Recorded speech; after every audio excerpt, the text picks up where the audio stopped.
Hi, friends. Welcome, welcome. This is our introduction to practical strategies for the average student writer. We went back and forth when we were trying to figure out the title for this one a couple years ago. We're like, what do we call this? And we were like, average student writer? Like that sort of, encaptures what we're going for here.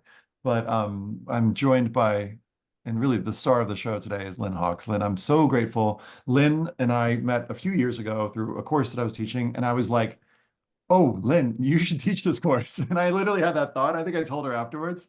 And so here we are a couple years later, and Lynn is teaching courses. And I'm so glad because every time, like I said, before we hit record, every time I hear you speak, I learn something. So I'm gonna kick it over to you to let you walk us through what we're doing today. Oh, thank you, Ethan. I'm very present to gratitude for you and CEG because I've learned so much with y'all and you make me better. And so this is really fun opportunity.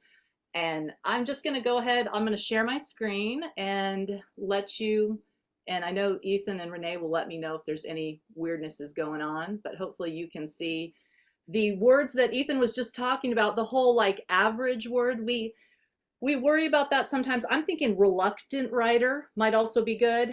Um, and I always talk about finding storytelling gold because that is where my reluctant writers shine.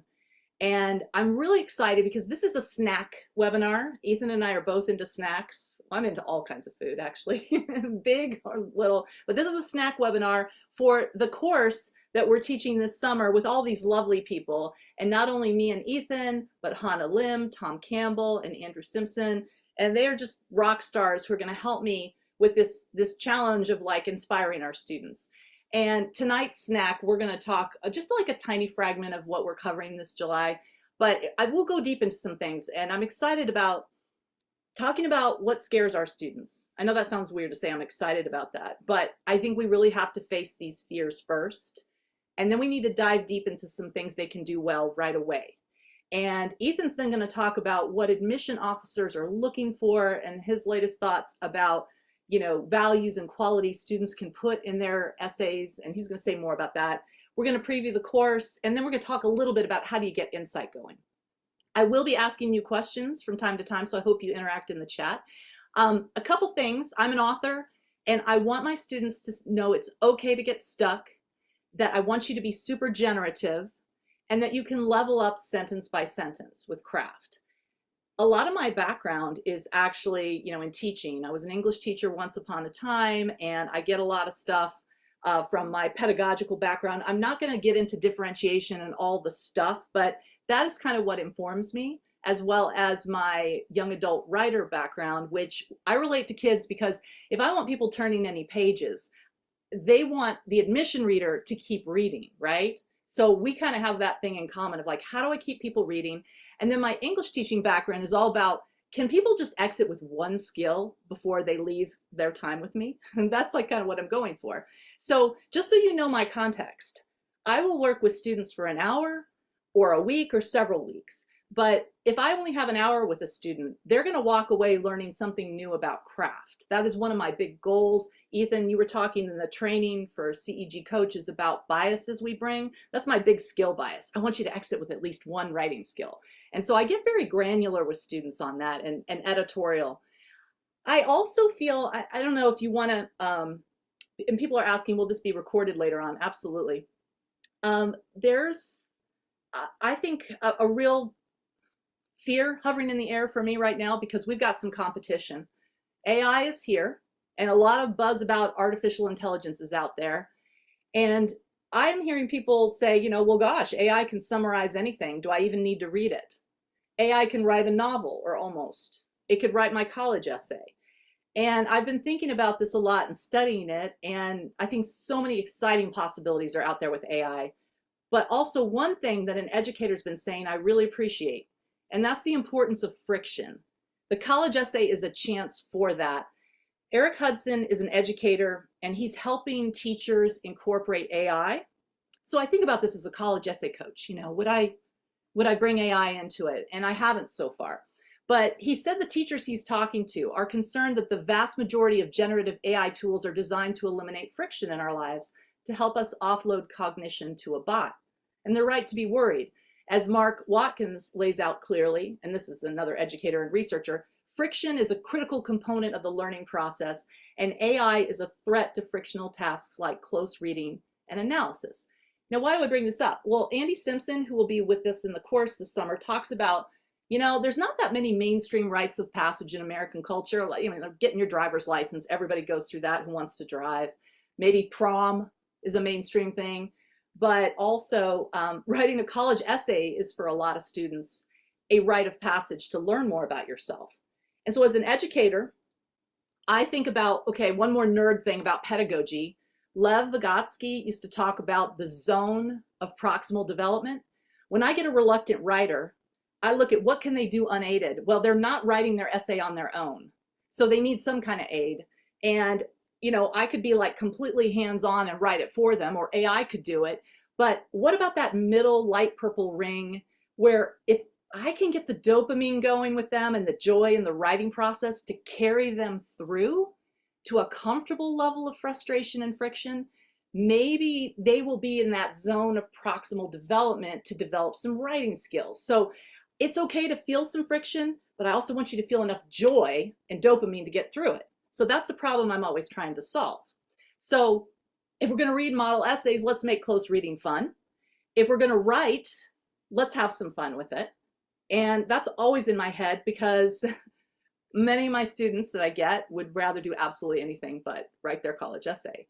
And so I'm sure you're thinking about some of those students tonight that you have, and I want to hear about that more in a minute. Some of my students have what I call ADHD superpowers and challenges with them.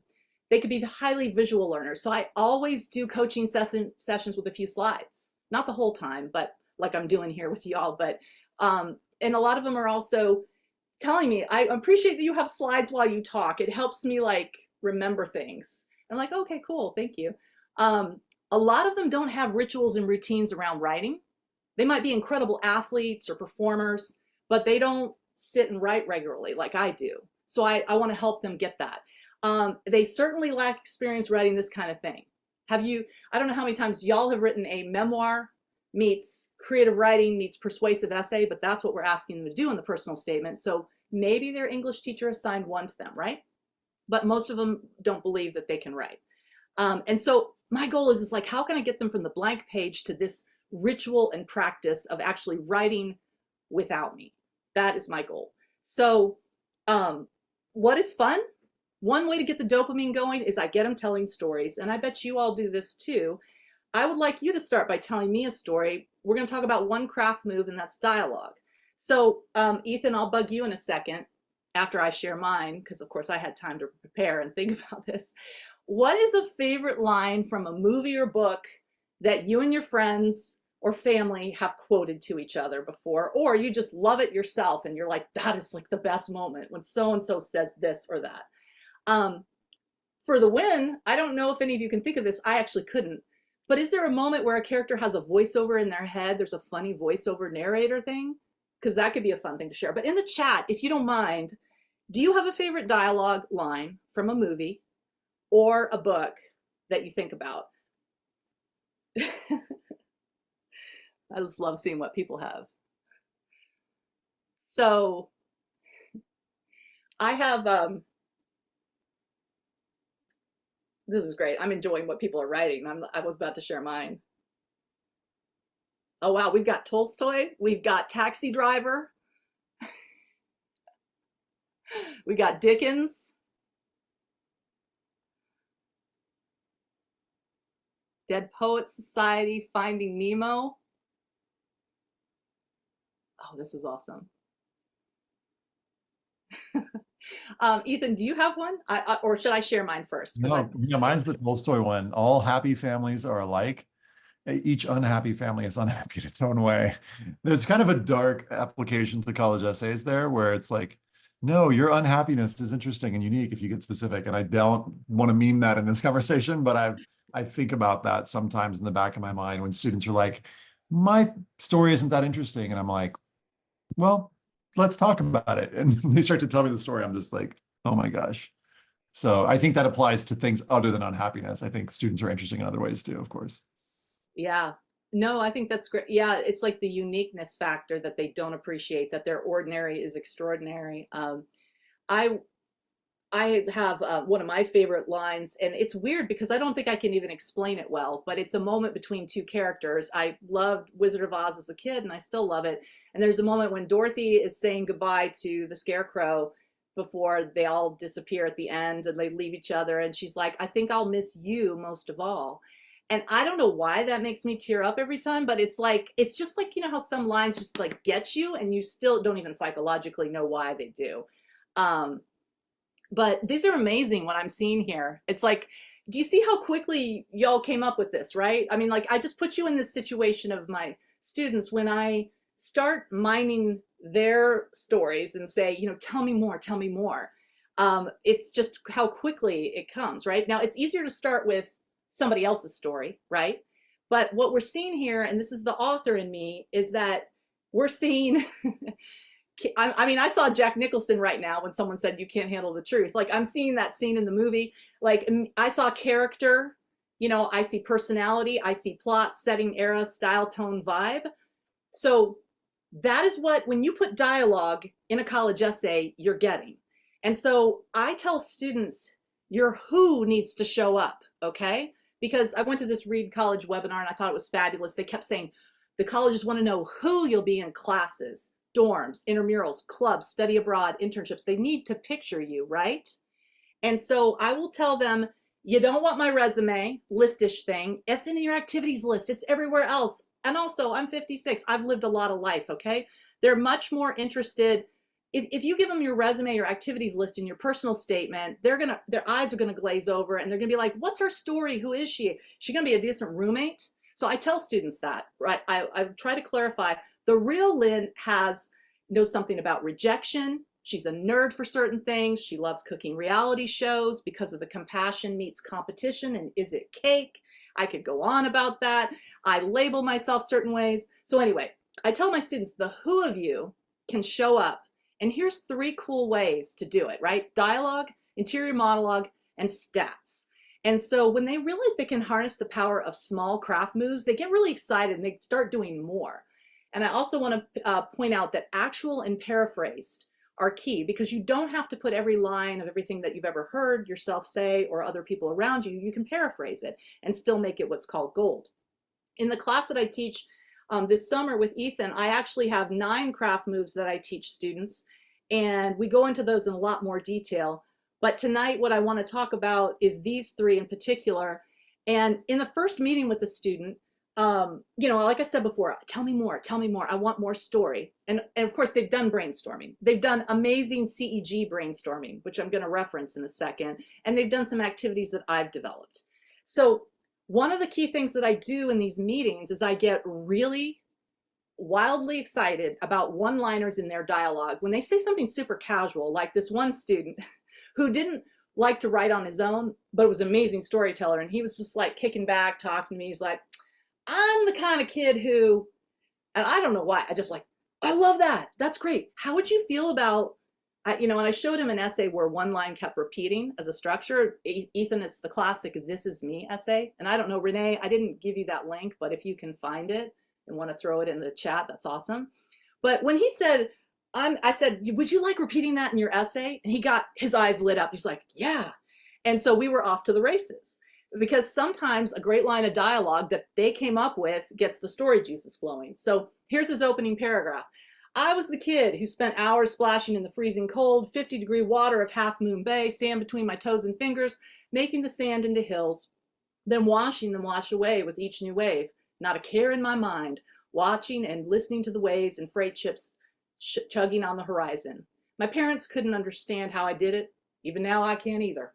Maybe it explains why I was the person who said yes years later to catching squid above 100-foot deep, pitch black water in the middle of frigid Ha Long Bay, Vietnam waters.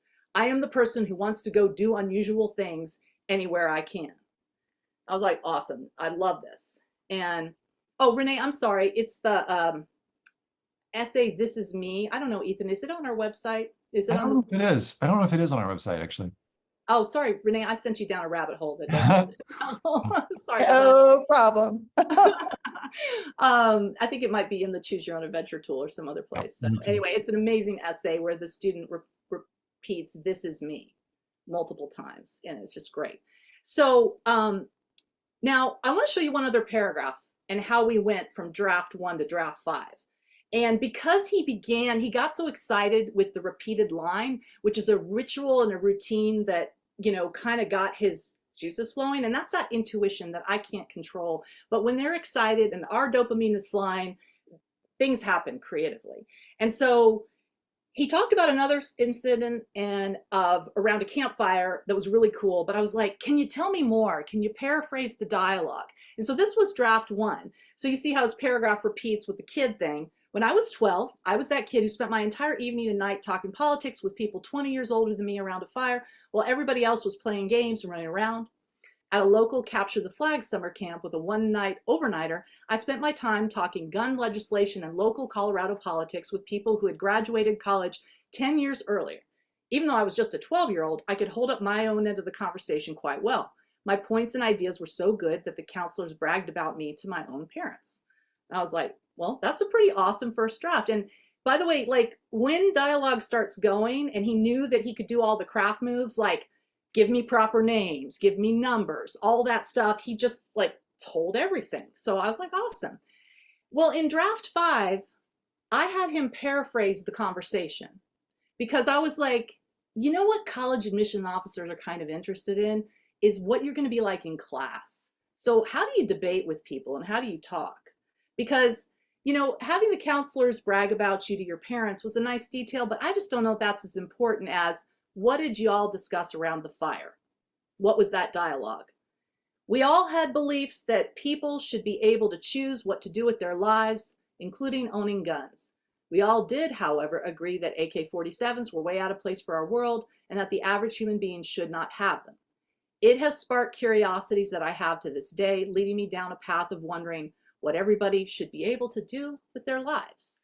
So, what happened is I kept mining for paraphrased dialogue and asking him, tell me more, what did y'all talk about? Whereas before, he was more interested in the capture the flag stuff. He did a great job mentioning gun legislation and Colorado politics, but I was like, instead of just telling us generally that you held up the conversation well, why don't you tell us what y'all talked about? And it's amazing to me that students don't think that's important. Like I have to ask it multiple times. What did y'all talk about? Tell me more, tell me more. It is worth being the persistent investigative reporter. It's really worth it.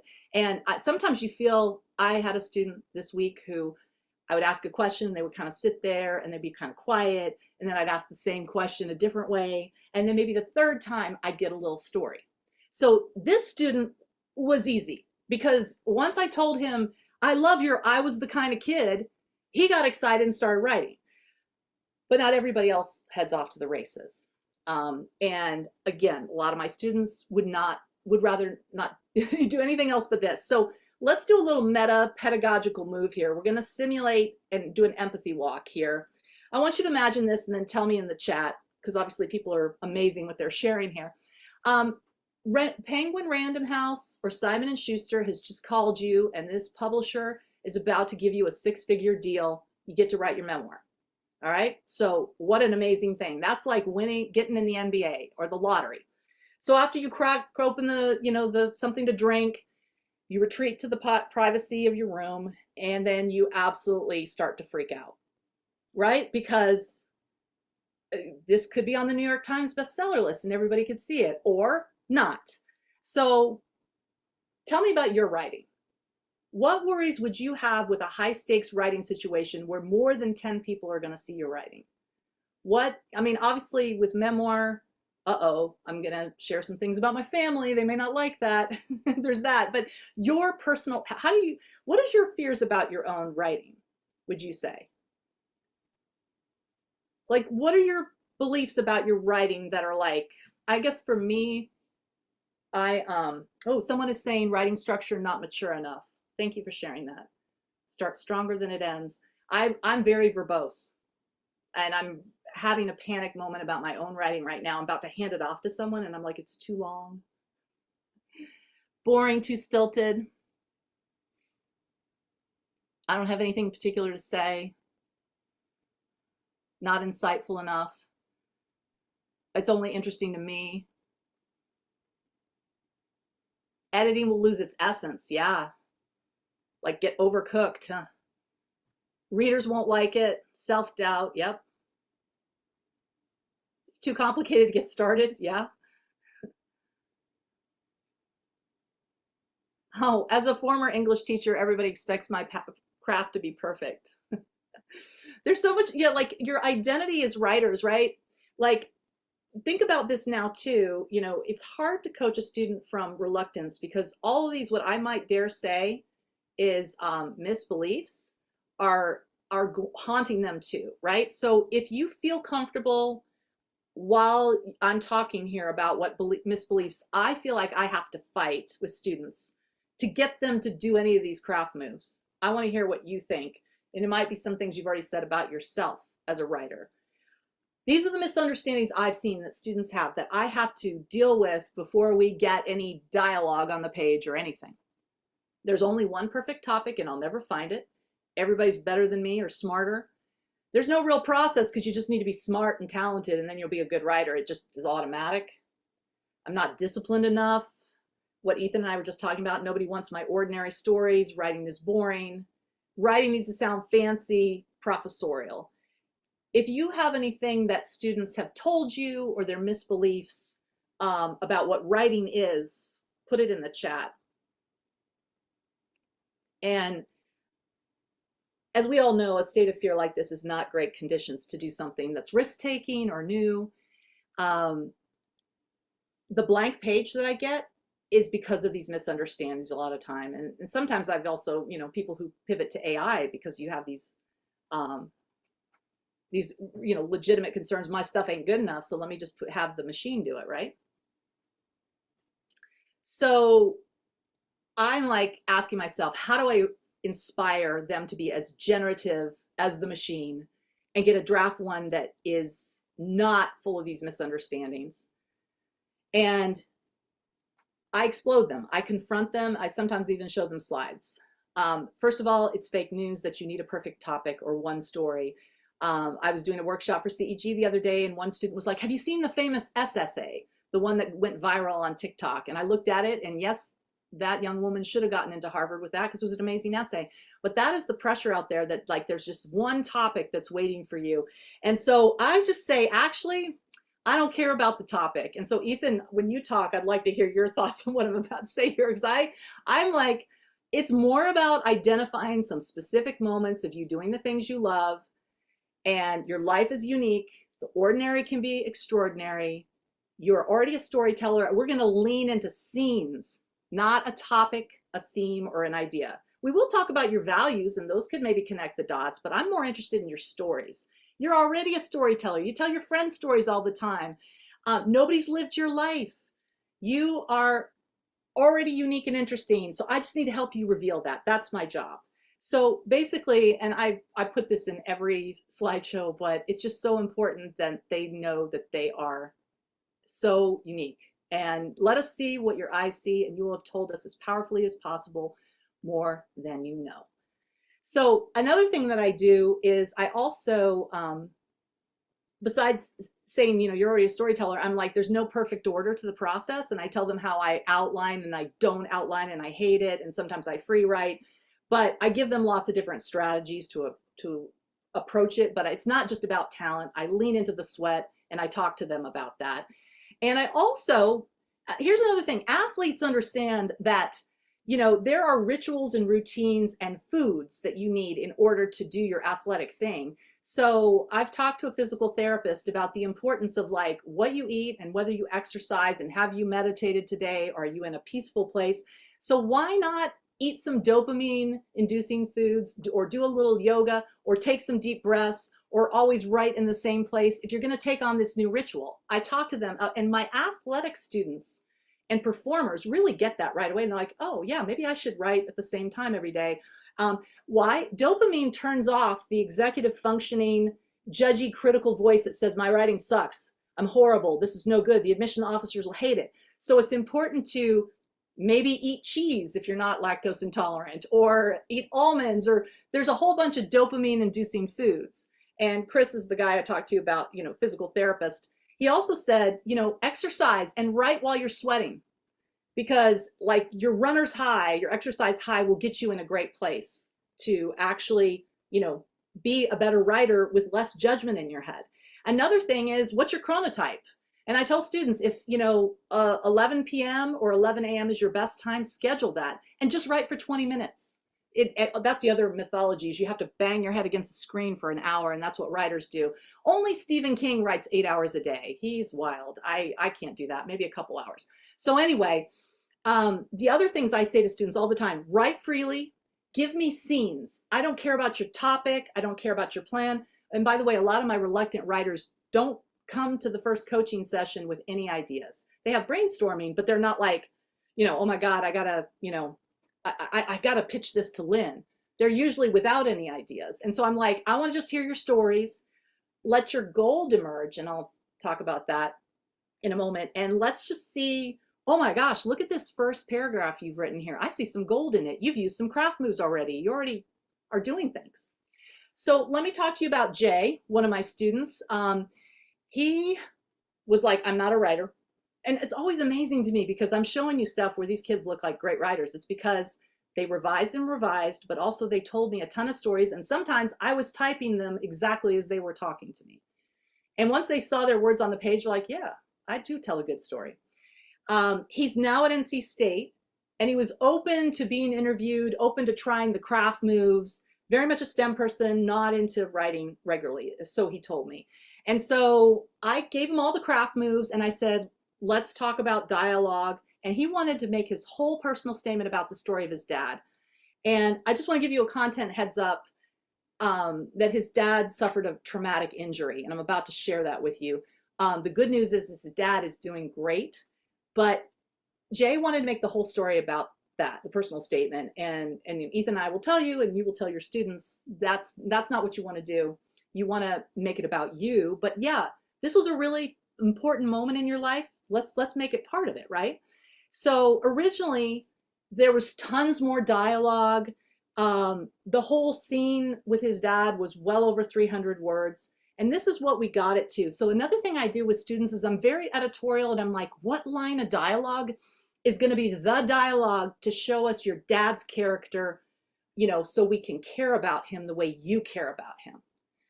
So we cut this down to this. And that's another thing I help students with, is cutting. And we have a blog post at CEG called How to Cut Words in Your College Essay. Renee, I'm sorry I didn't give you that link, but you can just Google that, How to Cut Words in Your College Essay. And that is how we got this shorter. The sun was setting on another day at the beach. The water was cold like an ice bath.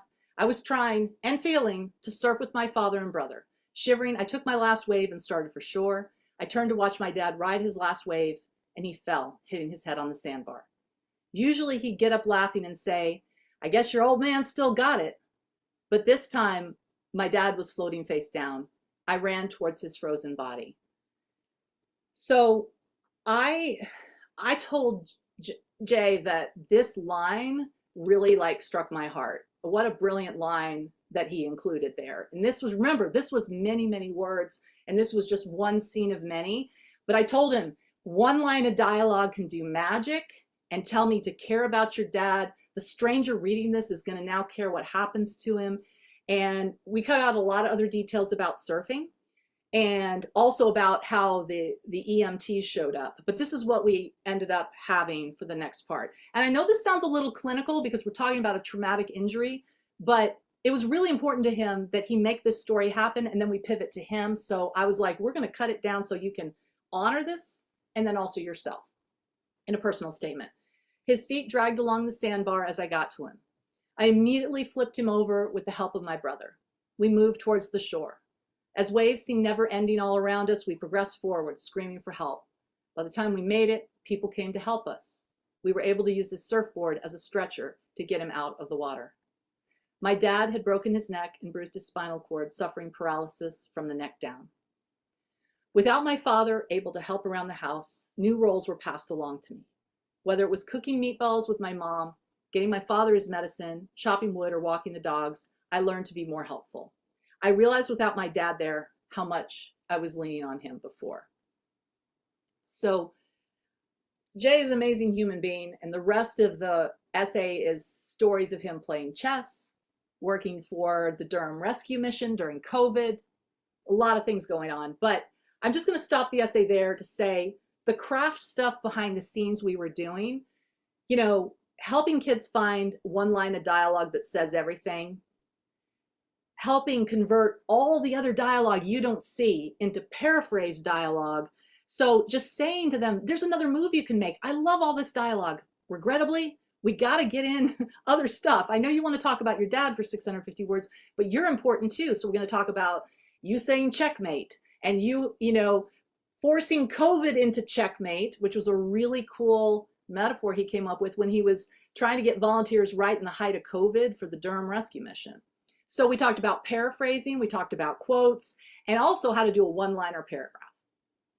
So I'm going to stop right here and pivot to Ethan for a few minutes, and then I'm going to come back to a UC example and talk about insight. So Ethan, I think you're going to talk about what admission officers are thinking. Well, what's top of your mind, and maybe preview the course. I will stop sharing and let you have it back. So anyway.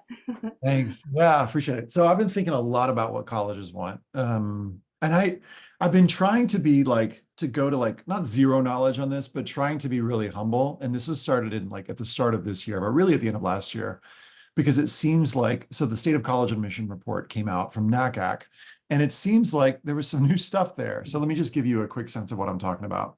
So NACAC released the State of College Admission report, and the top things that colleges are looking for remained relatively unchanged, where high school GPA, the strength of high school curriculum, these seem to be the most things that colleges consider the most important.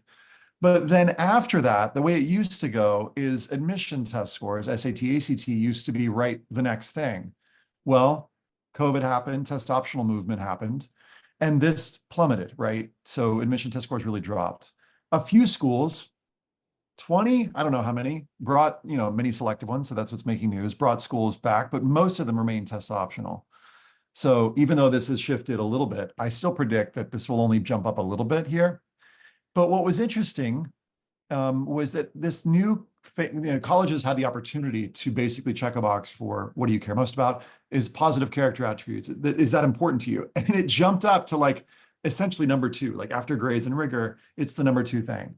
And I was like, what are we even talking about here? So I did a podcast, and then I did a bunch of other podcasts. And in case you missed it, we're wrapping up a 9-part podcast series that basically is walking through each one of these factors. And I did this session on positive character attributes with Bob Massa, Tom Baer, and Tricia Ross Anderson, who've been part of the Making Caring Common project. Thank you, Susan, for connecting us. And just helping colleges think through what are they looking for and how do they develop a rubric. Now, I think up until this year, I thought, well, it's kind of a black box. You can't really find out what colleges want until I started Googling. And then it turns out you can actually find out what colleges want. So if you literally Google Bucknell, what do Bucknell students want? Well, they want active multitaskers and curious individualists and social sharers and supportive collaborators. So that's interesting. Now, that could be well, that describes all students. But, well, when a student is really interested in Bucknell, that gives me something to help them focus on, and certainly gives me something cool that I can say to the student, hey, do you feel like you embody any of these? If so, how? I like that Caltech gets even more specific. So if you Google Caltech, what we look for, here are the specific things that Caltech is looking for. And I don't have this from Ashley at Caltech, but I'll bet you these might be connected to some institutional priorities. So if before you thought, well, we can't really know institutional priorities, maybe to some extent that's true. But in some cases, shout out to the UCs, they're going to tell you what they're looking for. So of course, I did a spreadsheet and started to look, and I'm not going to reveal the spreadsheet but it actually, we started to look at a lot of schools. And it turns out that a whole bunch of schools started to, or basically tell you what they're looking for. And why am I sharing this? Because it feels like with students, oftentimes, so I'm going to quote Newt Gingrich here. He asked at one point, are you hunting antelope or field mice? And I think sometimes when students are fussing with grammar, it's kind of like they're hunting field mice. And that kid with that 3.1 GPA doesn't have a what's chance in a whirlwind. to use a Southern expression, at getting into that such and such school. But if we're really trying to help that student maximize their chances, that's not our only job. But if that is part of our job, well, fussing with grammar may not necessarily be the right move or where we want to spend all the energy. It could be thinking about, well, what is the college looking for? Potentially Googleable. And how can the student show that in their application? Now, that's kind of obvious, but let me give an example of this with a student that I worked with who wasn't a strong writer this year. And I knew that it was important for this student because she was applying to, medium level selectivity schools to think about what sides of herself that she was going to show. She had good grades, but not strong rigor. She didn't have any extracurriculars, y'all. And I was kind of like, she's like, I really want to go to USC. And I was like, oh, it's going to be tough. And so ultimately she didn't end up applying to USC, but she applied to some other schools and she got into some other schools. And I'm not going to draw a direct correlation of like it was because of her essays, because I think it's problematic to ever do that. But here are some examples of antelope, some sides of her that I encourage her to bring in. So for the sake of time, I'm not going to go through the whole essay, but it's kind of a home essay where she's talking about different places where she feels at home. I felt like it was really important for her to show that she could do, I think I can say, Chapman level work. So giving your intellectual vitality, your intellectual rigor. Well, she talked about being at home when she's studying psychology. Great. What is it that you're studying? And she started to do some research and found some articles and TED Talks and essays. And she studied Steven Pinker's theory that all languages are constructed with the same universal grammar and that language is built into the human mind. Great. Now she's kind of parroting Pinker, but what did you think about that? What did that make you do? I made connections to my experiences with young children, as I've always marveled at how quickly language develops, and I appreciate how Pinker's theory supports that development. Okay, that's not going to, like Pinker isn't, and that's not going to get Pinker out of it and be like, wow, new insight. But what I see is here's a student, if I'm giving it the skim test and I'm looking at this, and I'm like, here's a student who's into psychology. They've checked the box for psychology. That's what they're interested in. They're out there exploring it and they're trying to make sense of it. They're reflecting on it. It shows some critical thinking. Points in the bucket of intellectual vitality or intellectual curiosity. Through psychology, she says, I gain insight into my own brain and experience. Okay, cool. Zero extracurriculars, y'all. Like not even like, I'm like, any 1 week events? She's like, nope. I'm like, okay. She's like, I tutored a student once. I'm like, tell me more. So, she started tutoring a student, and what did you do? And she found that she had the ability to explain topics in a way that the student was able to relate to. She was struggling with a concept. She compared it to makeup steps that she took, and she understood. Tutoring helped me become more patient, which in turn allowed me to adopt a growth mindset. Now, instead of feeling frustrated by academic challenges, I create a plan for improving my performance. Cool. You learned something from this that you're able to apply elsewhere in your life. That's worth putting in. And again, I want to zoom back and go, even though I love to get into the details, let's get into the specifics, and I love to get up-leveled insights. Sometimes it feels like, I'm not going to say specifically about the student, but sometimes it feels like you're trying to get blood from a turnip, right? I'm quoting lots of Southern expressions, right? You're trying to get milk at the milk at the hardware store. And it's like, there's just not a lot of insights, and I'm not going to write those insights for him. So sometimes it ends up being like this. And what I want to say is I want to like release pressure on every time you've been like, oh, this needs to be better, and go, you know what? There are some antelope shaped things here where the student is working in their intellectual vitality. I do see that the student has done some little bit of service that I can kind of check the box for. So it's not nothing. And, and so there are some nice pieces here. So I want to offer you these thoughts. Well, hopefully this has been a few thoughts, but about how we can find out in some cases what colleges are looking for. And even if it's not, shining, shimmering, splendid, the most insightful thing we've ever read, hey, if we get that student to sort of show some of these sides of themselves, then I think that's serving them well. And to go back to like what I really think this work is about, we're helping that student, this is narrative therapy, we're helping that student write a story of their lives that helps them to be more effective in the world. They build that confidence. They go, I am an intellectual, I do help others. And in that process of writing and revising that, they're starting to own those pieces of themselves. And I just think, besides where they get in, that's what's really going to serve them in the future going forward. Let me spend just 2 minutes. Let me bend your ear. Boy, this is like the third Southern saying in 5 minutes, for just 2 minutes to tell you about this awesome course that Lynn's taken lead on. It's a 3-session course. It's 2 hours per day. 7 to 9. It's in this sort of time slot, Eastern, and 4 to 6 Pacific. And this is focusing on a, a lot of what is in Lynn's brain and the stuff that she's been working on for years and years. I'm not going to say how many years, 'cause I don't know. I was going to say 10 years, but it's maybe more than that. That isn't in any of my courses. These are specific, skills, specific strategy, specific stuff that is, that Lynn has developed. And there are so many resources in this course. When Lynn puts together a piece of curriculum, it is thorough. And I feel sometimes envious, like a healthy envy of like, wow, I wish I was that thorough. Module 1 is about helping students find their gold. We've talked a little bit about that today, but about figuring out what is the stuff that they're going to be able to share. 2 is on editing. I love the stuff. When Lynn talks about editing, I'm like, please write, will you write a thing? And she's, produces stuff on that. And then we get into insight. How do you help students answer that so what question? Lynn, will you share with folks a little bit more about who else is helping to teach?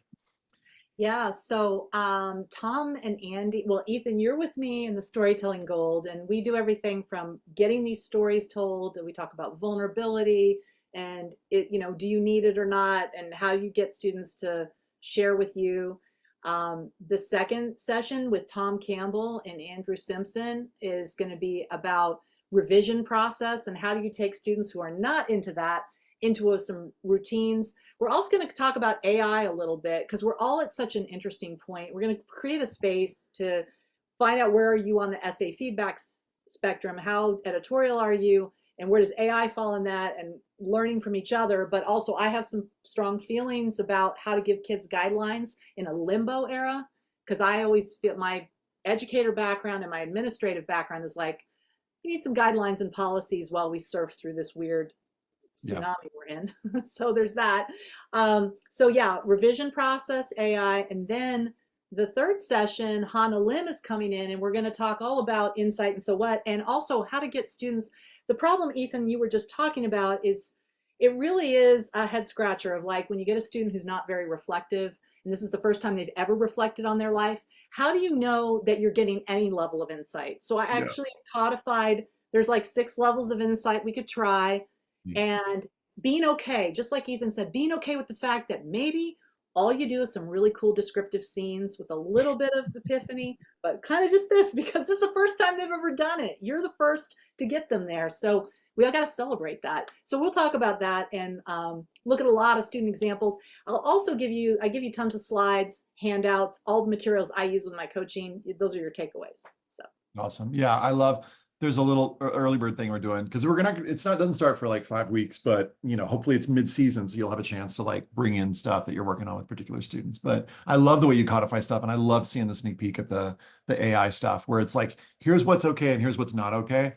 Lynn has put some really good thought into that and stuff that I feel like gives us sort of like some of those guardrails that we can share with students and families. So thank you. Thanks. Commercial over. Back to our regular scheduled programming. And I have to hop off a little early because I have another webinar I'm gonna do, but I'm here for the insight part. awesome. Well, so should I go back to my stuff that I Yeah. was going to share? My Yeah. other Back to you. back to me. All right, let me share my screen here. I have kind of glossed over what I mean by gold, so I want to define that really quickly, because I tell students, in the joke from the 80s commercial, this is your brain on drugs with the egg in the frying pan. Well, this is your brain in a good way on craft technique. And I love this quote from Psychology Today. Did you know that if you write well with good craft, you actually can influence your reader to have a movie in their head, right? That the same parts of the brain that light up when you're watching the Harry Potter movie is the same as when you're reading the Harry Potter book.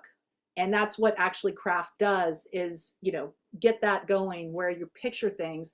If I can put a picture in my reader's head, it's a lot harder. And again, caveat, Ethan said it already. We're not guaranteeing that you're going to move from round 1 to round 2 with this essay, but it certainly helps if you make a memory in the admission reader's mind and you light up their brains with your gold.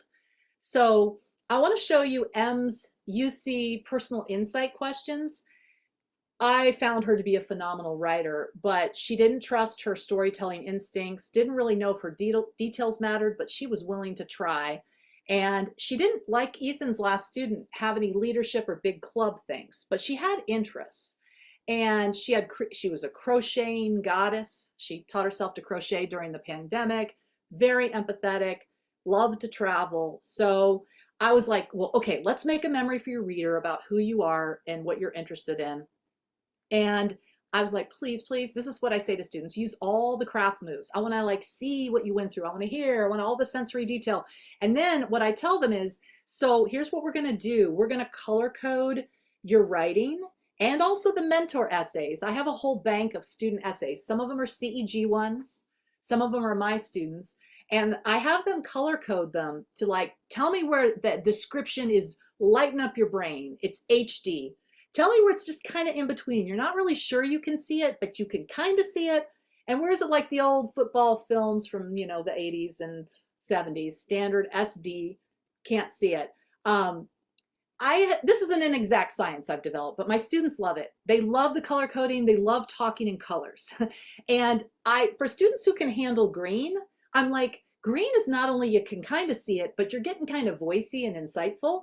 Whereas blue is kind of like saying, I was depressed.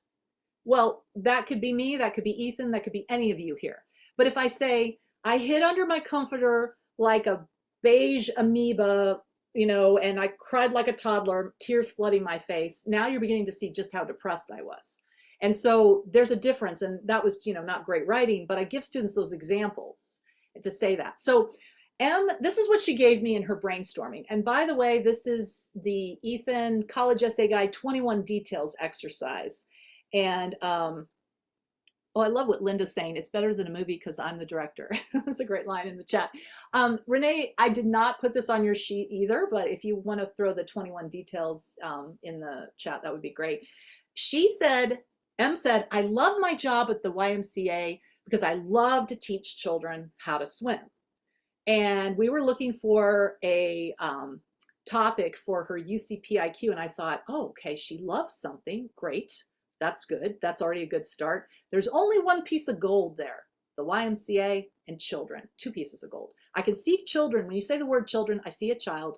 When you say YMCA, I see the YMCA, but everything else is kind of generic, right? So I'm like, all right, she doesn't have any leadership club activities, but can she answer this in 350 words for the University of California schools? Yes, she has positively influenced others in some way at the YMCA. I don't know if she's helped resolve disputes or contributed to group efforts over time, but there's room for at least a bunch of little stories, right? So I basically got excited about that and said, this is not average. This is interesting. Let's mine it for gold. So I said, tell me, can you give me some scenes at the YMCA? What do you say to the kids? What do the kids say to you? What were the exact words they say to you? What were the approximate words? Because a lot of times kids will say, well, I don't remember exactly. And I'll say, that's okay. Just your best guess. Did you know that most memoir writers don't remember exactly either, but they sell books? So do your best approximation, because you know what, kids want to be academically honest. 80% or more that I work with want to be academically honest. So that whole thing about I do not recall, and it's like, oh, I'm on the witness stand, I try to wipe that away and say, it's okay, don't be like that, just tell me your approximation, give me a paraphrase. And was there a really cool line you remember, that kind of thing. I promised to talk about stats. Students can really lean into numbers easily. And so I basically say, you know, well, how many kids did you teach? And, you know, how many laps did they swim? I ask the most basic questions just to get the conversation rolling. And so what I want you to tell me in the chat in just a second, I want you to be an admission reader. How do you feel about M when you read her actual or paraphrased dialogue and her numbers and stats? Do you see her as a leader? Do you want her on your campus, even though she hasn't been president of every club? So let's look at this essay. I'm going to read it fairly quickly, and I've highlighted it the way I highlight my students' work. And it's very celebratory because I'll be like, look, you used gold. And by the way, this was her first draft because I had coached her with all that stuff. I want you to free write. I want you to ramble. Well, here was a good piece of news. Her English teacher had taught her topic sentences. So she very quickly went into, I need to have topic sentences, which is good for the PIQs. It's good for the UCs. The personal statement, you got more room. But for the UCPIQs, you kind of have to be a little bit more formal. I mean, some kids can be super narrative and creative, but it's hard because you got to cut back a lot. So anyway, you're going to see more traditional thesis statement here in writing. Over the past year as YMCA swim instructor, I've developed leadership skills and the ability to overcome challenges with a group of energetic children. At the beginning of every class, children inform me how amazing their lunch was, what song was playing in the car, or what they are going to be for Halloween. I teach students the fairy tale principle of magic three. Three examples is beautiful. Three examples in a dialogue paraphrase is wonderful too. So that kind of is another formula they like. It's my job to focus their huge amount of enthusiasm on swimming, get them to listen, participate, execute, and retain the lesson beyond class. So I need to stop here to say, I got so excited that she was coaching little kids, I guess because I'm a teacher, that she got excited to write that story for me.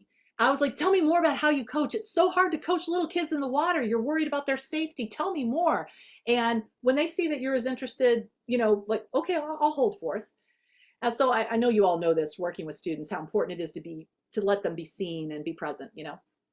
All right, stats coming in here, and I didn't mark those, but you also see we're going from paraphrase to dialogue quotes now.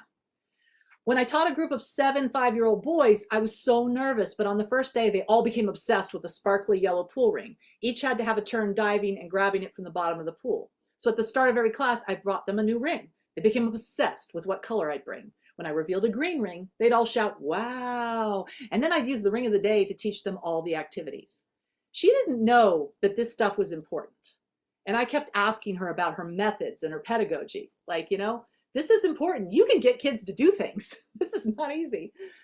Getting children to believe activities I create are fun is another challenge. I felt awkward telling a 6-year-old to do floating or turns.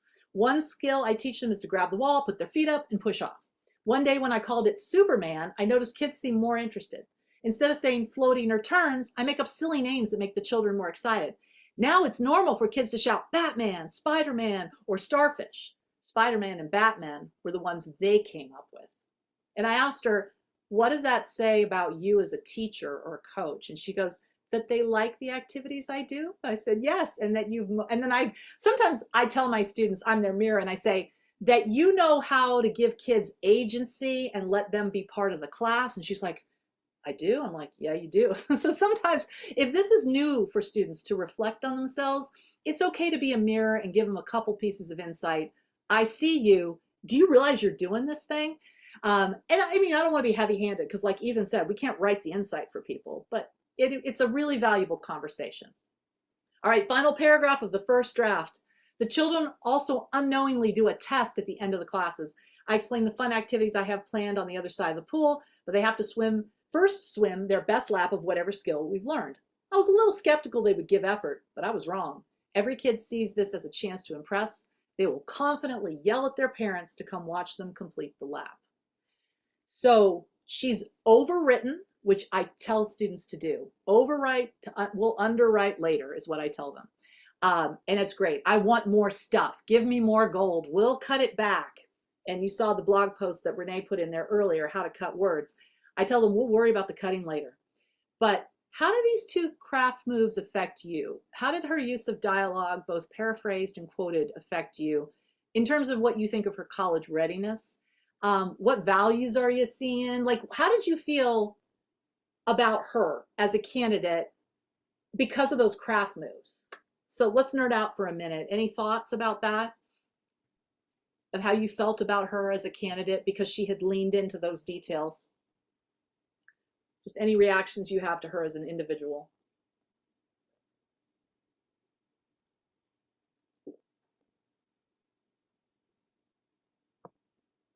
Self-reflective, knows her strengths, personality.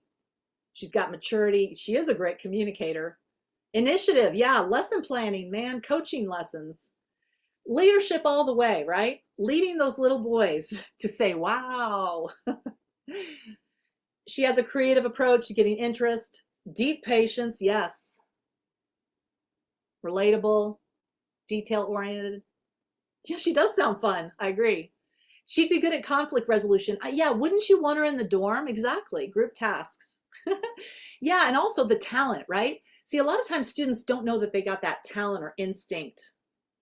Motivator, nice, excellent. Well, so basically, I ask all these questions of students to get all this out of them, right? And the numbers and stats. And I don't have time to show you her other PIQ in any detail, but she only had one AP, and we leaned into all the gold. These are other craft moves, proper names, activities, actions she took. What were all the projects you did in AP English? And this was in response to a significant educational opportunity. So she decided to just lean into that one advanced class she took. And, the PIQs, it's really important to give multiple views of yourself and how that you present possibly on a campus. So we needed an academic view, and she gave us a great essay here. I wish I could say more, but if you want to go back to the recording, and by the way, we got more quotes. Like, she talked about how a peer gave her critical feedback. Your thesis is not an argument, and how she learned from that quote from one of her peers.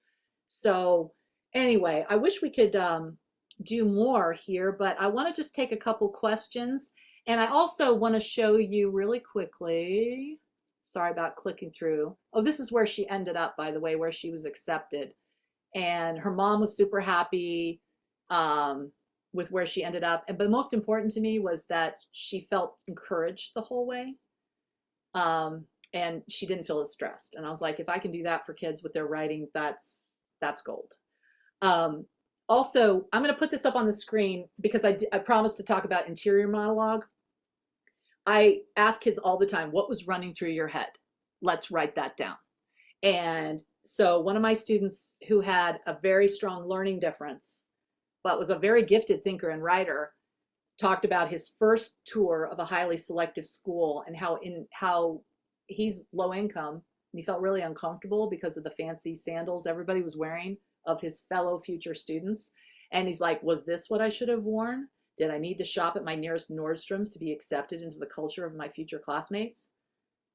So that was his first paragraph of his personal statement. And then he moved into like shoes that he wears, and then the shoes he wears when he's in the garden, and he started a community garden. So we use shoes to kind of be like that theme. And that was all his idea. But it was like a light went on when I said, I want to know what you were thinking, and they do too. How does your brain work? While you're building a computer, while you're playing chess, while you're crocheting, while you're trying to get your little brother to behave. I don't care what you're doing, let us in your mind.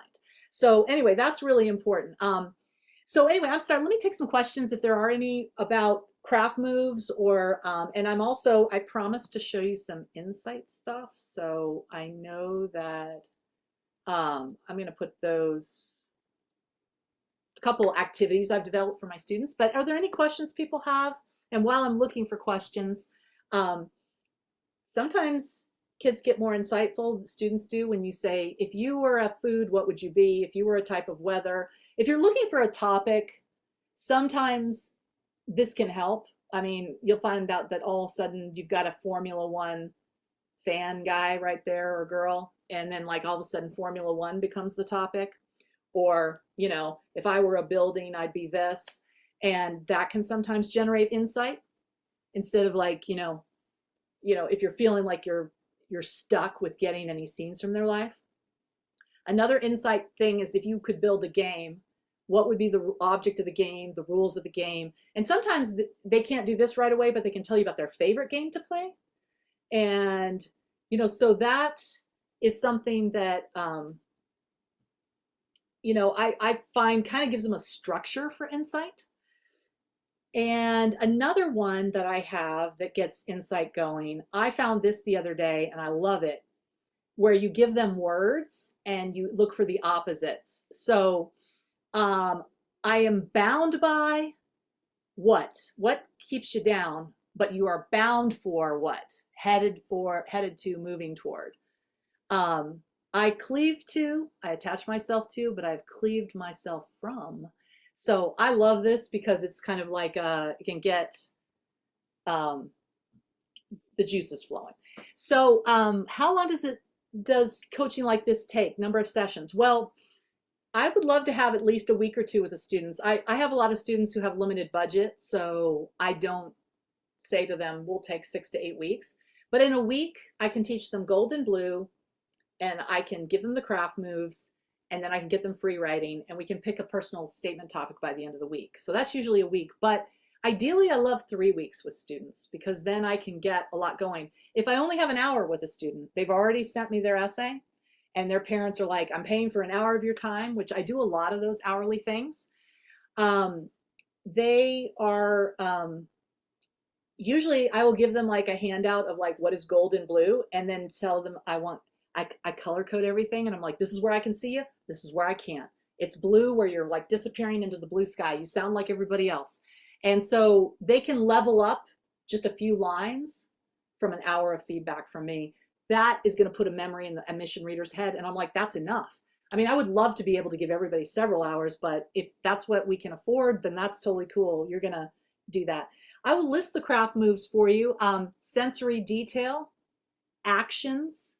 Actions are so important. A lot of times students will do passive type essays where they're like sort of sitting there thinking, or they talk about other people. And I'm like, we need to see you doing things, okay?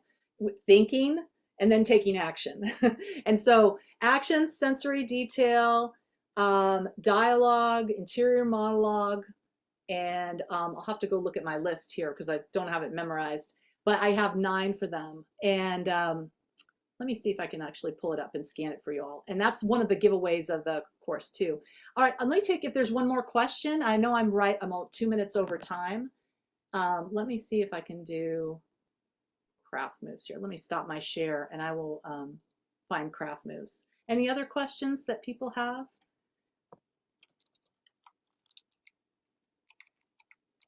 Any other things that people do? I'm just curious for a last question for you all that you feel are working for you as far as motivating students to get unstuck.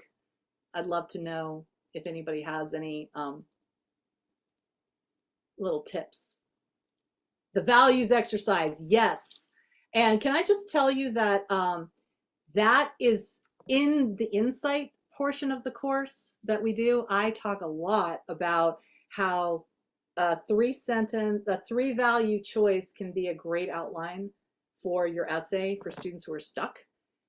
I'm loyal, I'm a big sister, I'm a builder, connector, I'm wacky. And 3 or 4 values can then be the outline for their essay. And then I want you to tell me a scene or 2. I think, question from a participant, do themes work as essay topics? Absolutely. If a student can come up with a great theme, go for it. It depends on how you define theme. I shy away from getting students to look for themes or topics because that overwhelms some of my students. But if they get one that they're excited about, I say, well, let's see if we can make it happen. Let me show you real quick. I know I don't want to keep you all too long here and we're already over time, but here is the storytelling, the craft moves. Actions and choices, active verbs, dialogue, interior monologue, proper names. They'll say my brother. And I'm like, what's your brother's name? I want to see your brother. You don't have to describe everything about your brother, but just that. Stats, numbers, sensory detail, figurative language, facts, examples, instances. So I arm students with this and say, this is what you need to make your essay work. And if you decide you have a screenshot of this, you want to use it with your students, I don't mind. Just make sure you keep my little copyright thing there because I like it. Even though apparently Google last year took all the anything with a link, anyone with a link can view and scraped all of it for AI. And that was, I'm like, really? Y'all did that without asking me? All right, y'all, I've kept you too long. I'm sorry because we're supposed to end on time. Renee, can I just thank you for being an awesome moderator with all my random requests? And thank you all for being great participants. The dialogue lines were fire, man. It was just great what was cascading through. And by the way, last thing I'll say, share those with your students and just say, what's a favorite line of dialogue you have? And then when their eyes light up, from a favorite movie, then share yours and have that back and forth and say, that's what admission readers do when you do that in your writing. All right, y'all, thank you. I hope you have a great evening. Good luck with all your students. And Renee, thank you and God bless you. Bye. Welcome. Bye.